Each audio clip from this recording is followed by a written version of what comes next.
Salut à tous! Si vous êtes plus ou moins familier avec le monde asiatique, et plus particulièrement le Japon, vous avez probablement déjà entendu parler du bond phénoménal que le pays a fait en une centaine d'années pour passer d'un système féodal vieux de plus de 600 ans à son actuelle modernité. Ère Meiji, Empire du Japon, industrialisation à l'occidentale, nombreuses ont été les étapes et radicaux ont été les changements. Mais il y a toujours des éléments importants dont on ne parle pas, soit parce qu'ils sont considérés comme vaguement secondaires, soit plus précisément parce que tout le monde s'en branle. Eh bien figurez-vous que non, il y en a marre. Viva la Resistencia. Aujourd'hui je veux rendre justice à la formidable culture rétro d'Extrême-Orient en vous parlant en détail du fameux style musical ancêtre de la J-pop qui a été l'une des passerelles entre l'ancien et le nouveau Japon et qui a récemment connu un second souffle surprenant après avoir été bien trop longtemps oublié de l'histoire. Je suis Ivanko et aujourd'hui on parle de City Pop.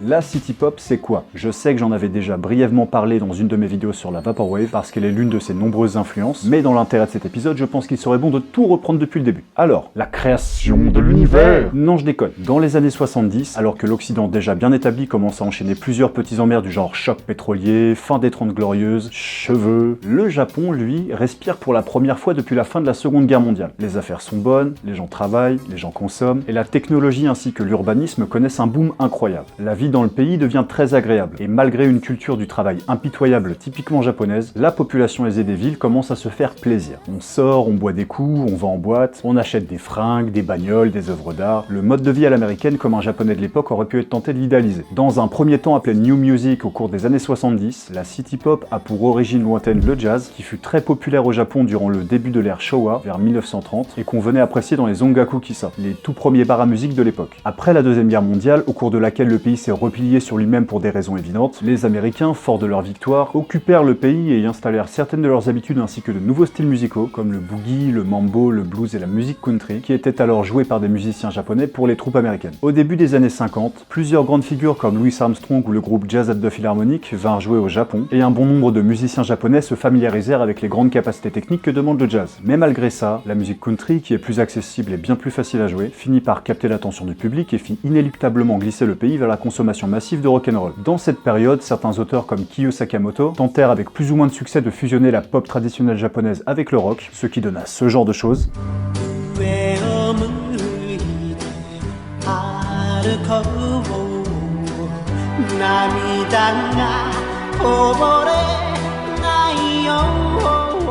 Et certains autres qui étaient désireux de se faire un peu moins chier, réinterprétèrent des chansons populaires américaines en traduisant les paroles, ce qui donna naissance à la cover pop, un genre sympa qui est supposément à l'origine du concept du karaoké, mais qui fut abandonné sur la banquise comme un vieux phoque malodorant quand les gens commencèrent à pouvoir entendre les chansons originales à la radio et à la télé. C'est quand même con.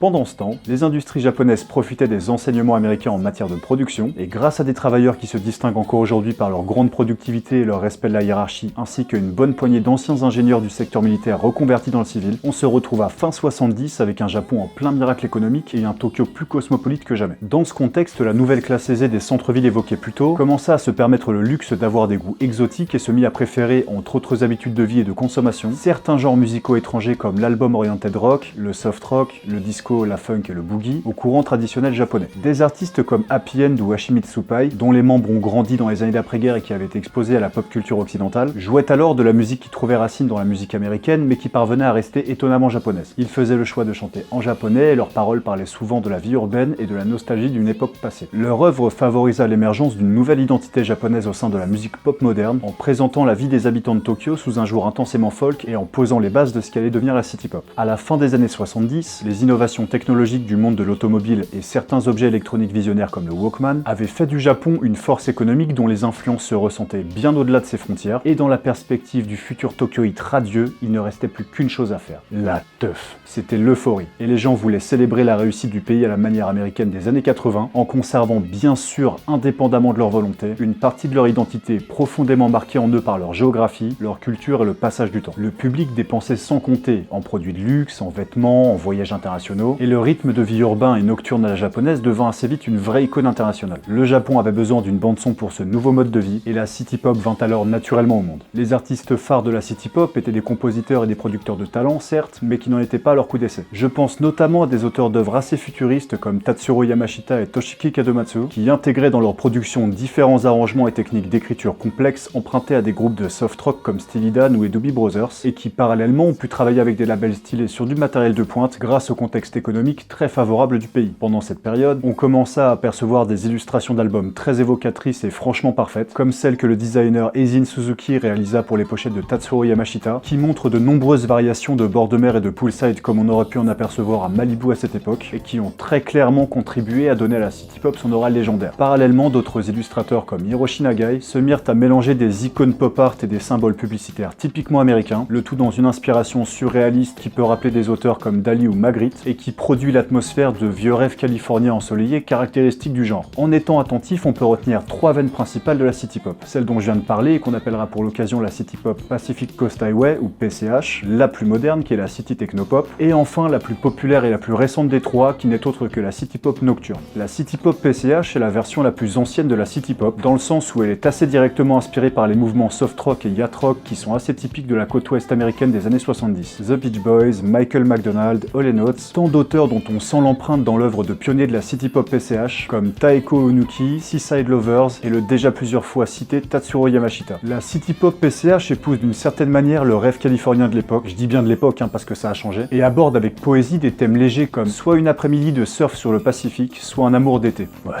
La city technopop est à mi-chemin entre la city pop PCH et la city pop nocturne. Elle est une évolution logique du genre city pop parce qu'en chevauchant 2 décennies, elle a fait la transition entre l'esprit soft rock post-hippie des années 70 et le nouveau monde abondamment technologique des années 80 qui brandit fièrement ses synthétiseurs flambant neufs, quitte à ne mettre que ça dans certaines chansons comme le groupe Gong ou à ressembler carrément à du Chaka Khan. On commence ici à constater une aspiration artistique plus urbaine ainsi qu'une appropriation des codes audiovisuels de l'étranger plus poussée qu'avant avec des auteurs comme Cassiopeia, Wink ou encore Toshiki Kadomatsu, qui malgré des structures musicales différentes, utilisent ostentatoirement des synthés de légende comme le Moog Polymoog ou le Yamaha DX7. Entrons maintenant dans le vif du sujet avec la city pop nocturne. La city pop nocturne, qui est fortement liée à l'inconscient collectif occidental de par sa présence dans certains animés des années 80 comme Nicky Larson ou Cat Size et qui est donc probablement responsable de l'énorme revival city pop des années 2010, est la forme la plus représentative de city pop avant l'éclatement de la bulle spéculative de fin 80 et le déclin du genre. Elle consiste en une pop assez commerciale et décomplexée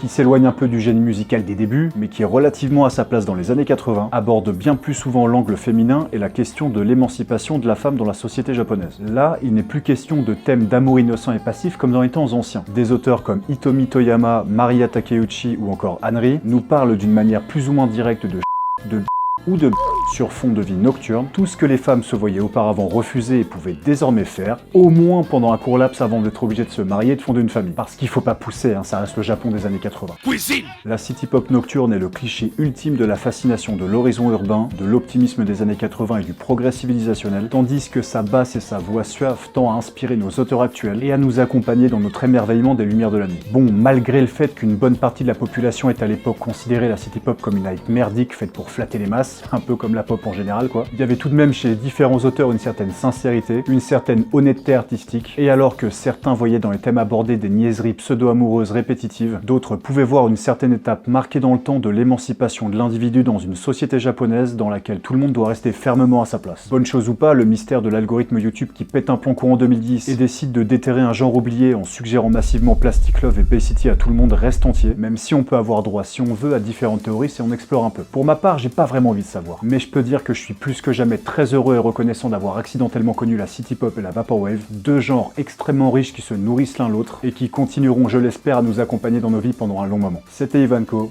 et je vous dis à la prochaine.